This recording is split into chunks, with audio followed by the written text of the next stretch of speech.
aujourd'hui avec un nouveau projet guide, d'accord? Donc aujourd'hui nous allons continuer au niveau où nous sommes arrêtés la dernière fois, donc les commandes de base de guide, d'accord? Donc la dernière fois déjà on avait pu installer guide, on a configuré également par rapport à notre nom et notre email pour nous identifier lorsque nous allons lancer notre projet guide, d'accord?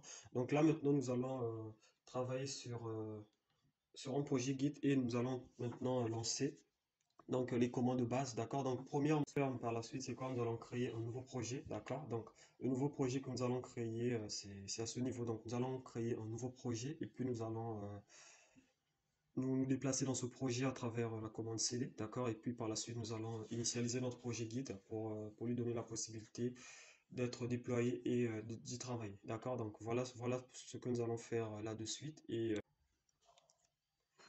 donc là, une fois que nous sommes sur notre terminal, d'accord? Donc ce que nous allons faire premièrement, c'est quoi? On va tout d'abord retaper deux ou trois commandes que nous avons fait la dernière fois. Donc on va juste vérifier la version Git qui est installée sur notre, sur notre ordinateur, d'accord? Donc voilà la version que nous avons installée la dernière fois, d'accord? Donc là, on va également vérifier nos éléments, d'accord? Donc on va également vérifier nos éléments donc, du genre Git, donc Git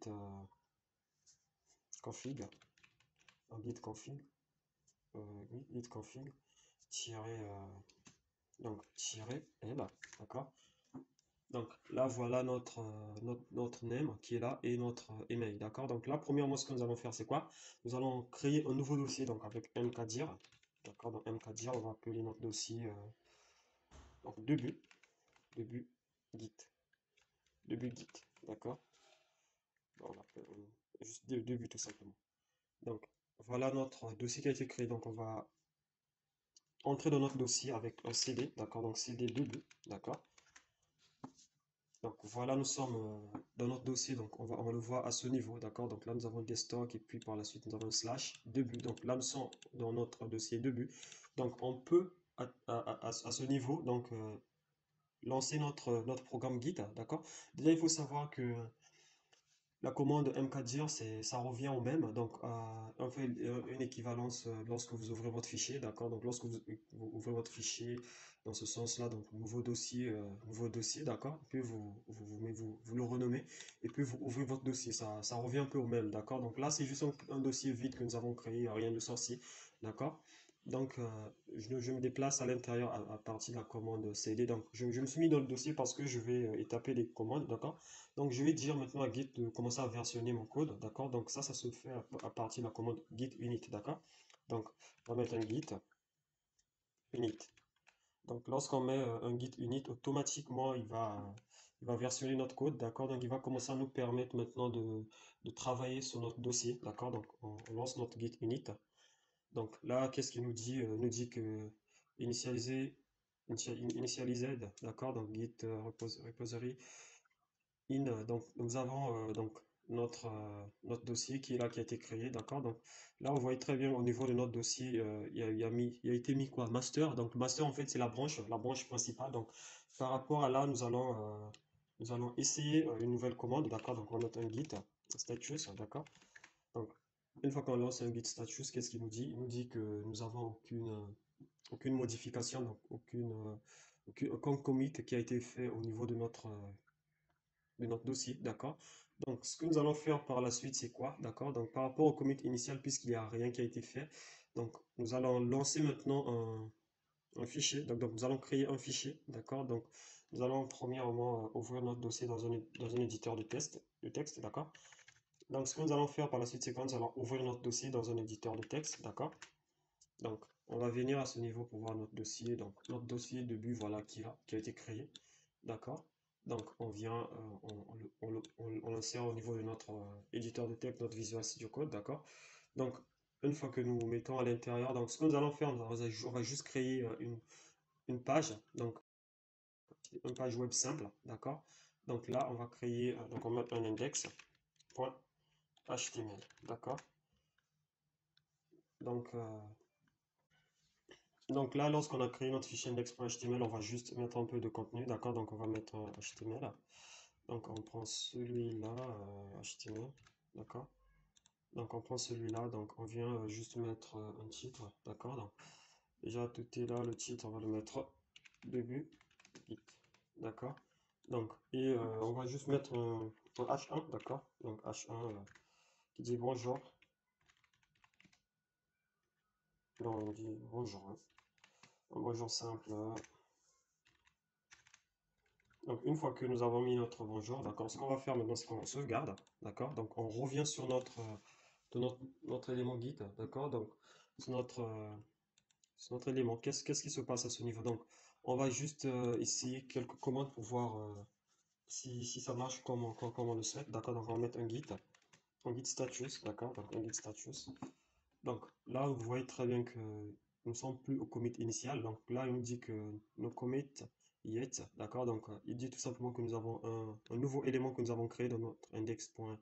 Dans notre page, donc dans notre dossier début, donc qui est index.html, mais qui n'a pas été encore ajouté, donc à ce niveau, qui n'a pas encore été ajouté dans notre fichier, d'accord?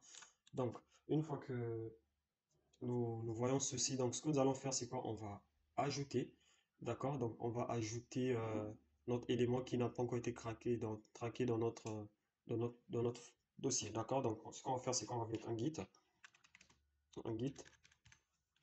add index.html, d'accord? Donc une fois que nous avons ajouté donc le fichier, donc on va faire un snapshot au niveau de notre dossier, donc automatiquement Git va commencer à surveiller l'état et l'évolution de notre fichier, d'accord? Donc on va ajouter comme ceci. Donc là maintenant ça a été fait, donc c'est un commit, donc Git ça s'appelle un commit, d'accord? Donc on va essayer de mettre encore un Git status pour voir, d'accord, pour voir l'état de notre projet.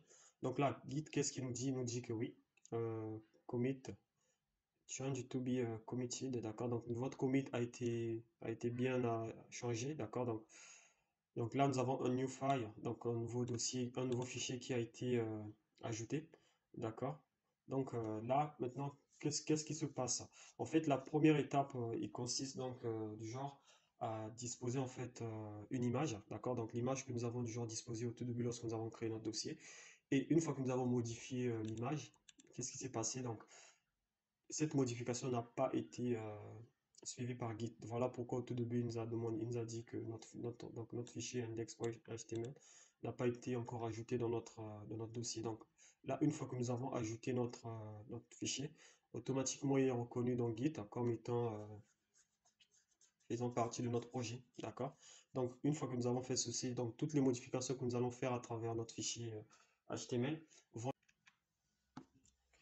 Donc, une fois que nous avons fini avec notre git add, d'accord, donc nous allons maintenant faire un git commit, d'accord, donc le git commit en fait il permet de versionner notre code, donc essayer un peu de comprendre les modifications qui ont été faites, pour quelles raisons, d'accord, puisque à ce niveau git nous dit tout simplement que dans notre dossier il y a un changement qui est sur le point d'être fait, d'accord, donc avec git commit, donc il va nous permettre premièrement donc d'insérer notre fichier, d'accord? Donc, attendez, vous allez voir à cet instant.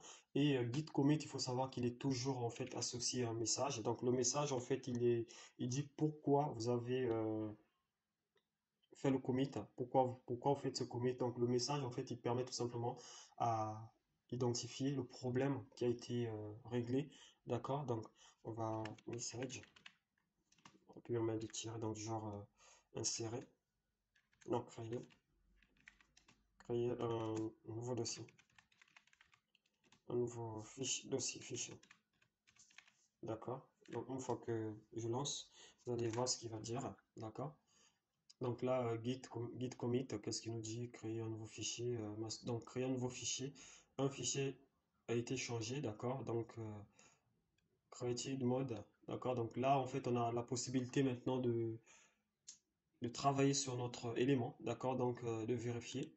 Donc on va essayer de créer, d'ouvrir notre page pour voir, d'accord? Donc où est-ce qu'il est déjà? Donc là, voilà notre page début. Donc on va essayer d'ouvrir sur un navigateur pour voir. Donc le temps qui s'ouvre. Donc là déjà, nous avons notre élément qui est là, d'accord? Donc voilà notre page qui est. Donc voilà notre bonjour qui est là, ok? Donc on va revenir à ce niveau, Ok. On va revenir à ce niveau, on va essayer d'ajouter quelques éléments dans notre index, d'accord? Donc, premièrement, on va faire d'abord un guide status pour voir l'état de notre projet, d'accord? Donc, notre projet à l'état initial, il y a aucune modification, d'accord? Donc, on va revenir ici à ce niveau. Donc, on va maintenant insérer du code, d'accord? Donc, on va mettre du style à notre élément. Je sais que c'est pas vraiment pratique, mais nous sommes juste une phase de test, d'accord? Donc, on va insérer de cette façon, donc on va mettre un H1, d'accord? Donc, on va lui donner un background. Un background couleur, on va lui donner. Alors, on lui donne également une couleur, donc un font size, non, 40 px, d'accord? Et on met un texte et line center, ok? Donc, on sauvegarde et on vient maintenant voir dans notre projet qu'est-ce qui se passe. Alors, là, vous voyez que notre élément a été changé, d'accord? Donc, la couleur, une couleur qui a été attribuée et il a également été centré au niveau de notre fichier. Alors, on revient maintenant au niveau de Git, donc au niveau de notre éditeur donc, à ce niveau. Donc, on revient maintenant au niveau de notre terminal pour voir si les modifications ont bien été prises en compte. Donc, on met un Git status. Donc, là, vous voyez que au niveau de notre page web, nous avons du genre apporté un peu des modifications, d'accord? Donc, nous avons également centré et mis un peu de couleur. Donc, lorsque nous avons fait un guide status, donc vous voyez très bien qu'il y a eu des modifications qui ont été faites, d'accord? Donc, le changement qui a été fait est indiqué au niveau de notre guide status, d'accord? Donc, maintenant, ce que nous allons faire, c'est quoi? Donc, on va demander à Git, d'accord? Donc de prendre en compte le changement qui a été fait, d'accord? Donc dans le commit, ok? Puisque le fichier a déjà été du genre ajouté, donc on doit refaire un guide add, un git add, d'accord? Donc à cette étape-là, on voudrait bien visualiser du genre les changements qui ont été faits avant de pouvoir mettre un git add, d'accord? Donc ce que nous allons faire, c'est qu'on va faire un git git diff. Non, la commande git diff, qu'est-ce qu'il nous dit? En fait, il nous indique premièrement en fait, les modifications qui ont été faites, d'accord? Donc là, vous voyez à ce niveau, tout ce qui est en vert avec les plus devant, en fait, ce sont des lignes qui ont été changées, qui ont été ajoutées, d'accord? Donc vous voyez l'intérêt de Git en tant que outil de versionning. Donc en fait, il nous permet de voir l'incrément en fait de notre travail sur notre document HTML directement. Donc avant de pouvoir du genre faire notre git add, et notre commit au niveau de notre fichier. Donc, on a la possibilité de vérifier d'abord les modifications qui ont été faites. D'accord? Donc, on met un git add, donc index.html. D'accord? Donc, et puis par la suite, on met un git. Donc, on met un git commit. Donc, un git commit. Donc, on met notre git commit. Donc, notre git commit. Sans oublier aussi le message. D'accord? Donc, message. Donc, le message que nous allons faire, c'est quoi? Ajouter le style, ajout de style. D'accord. Une fois qu'on fait ça, on lance.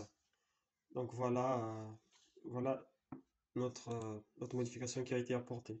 D'accord. Donc avant d'avancer, on va tout d'abord vérifier notre git status, d'accord, pour voir l'état de notre projet. Donc là, il nous dit tout simplement qu'il n'y a aucune modification qui a été faite, d'accord? Donc la modification qui a été faite a bien été prise en compte. Donc notre branche, elle est clean, d'accord? Donc, une fois que nous avons fait ceci, maintenant, qu'est-ce qu'on voudrait voir? On voudrait normalement voir l'ensemble. Bon, une fois que vous avez travaillé sur le projet pendant un long moment, donc vous voudrez toujours voir l'état d'avancement de votre projet et euh, le niveau où vous trouvez par rapport aux avancées, d'accord? Et aussi par rapport aux modifications qui ont été faites. Donc, pour voir les commits que vous avez effectués, donc, ce que vous allez faire, c'est quoi? Vous allez mettre un guide log, d'accord? En fait, le guide log, il permet de voir l'ensemble des commits que vous avez effectués au niveau de votre projet, d'accord?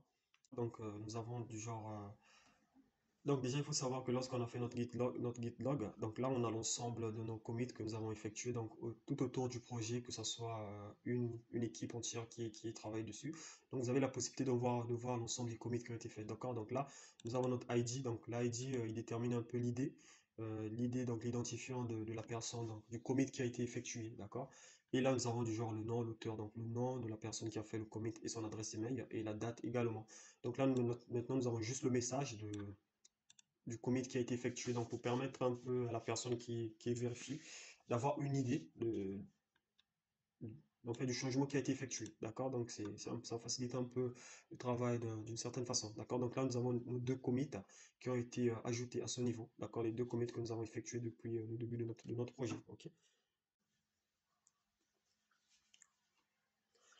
Alors déjà tout à l'heure, j'ai parlé d'une équipe ou bien de deux personnes qui ont travaillé sur les commits. Tout d'abord, il faut savoir que les opérations que nous faisons actuellement, en fait, on peut les faire sans peut-être connecter Internet, d'accord? Donc, je suis pas connecté à Internet, je peux travailler du genre dans mon coin, sans souci, d'accord?